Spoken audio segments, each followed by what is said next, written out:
राज्याच्या राजकारणात पुन्हा एकदा मोठा भूकंप होणार असल्याची चर्चा रंगली। दोन्ही राष्ट्रवादीच्या विलीनीकरणासाठी आता खुद्द मुख्यमंत्री फडणवीसांचं मैदानात उतरणार आहेत। नेमकं प्रकरण काय आहे? राष्ट्रवादीचं विलीनीकरण होणार का? पहा।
ची टोपी दाखवली। त्या चर्चेतून आरोप प्रत्यारोपाच्या खेळीशिवाय काही एक हाती लागलं नाही।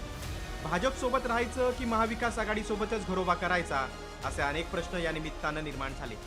गेल्या महिन्याभरात दोन्ही राष्ट्रवादीच्या नेत्यांनी केंद्रीय स्तरावरील बड्या नेत्यांची भेट घेतली आहे आणि अशातच शरद पवारांनी देखील 29 ऑगस्टला कोर कमिटीची बैठक बोलवली आहे।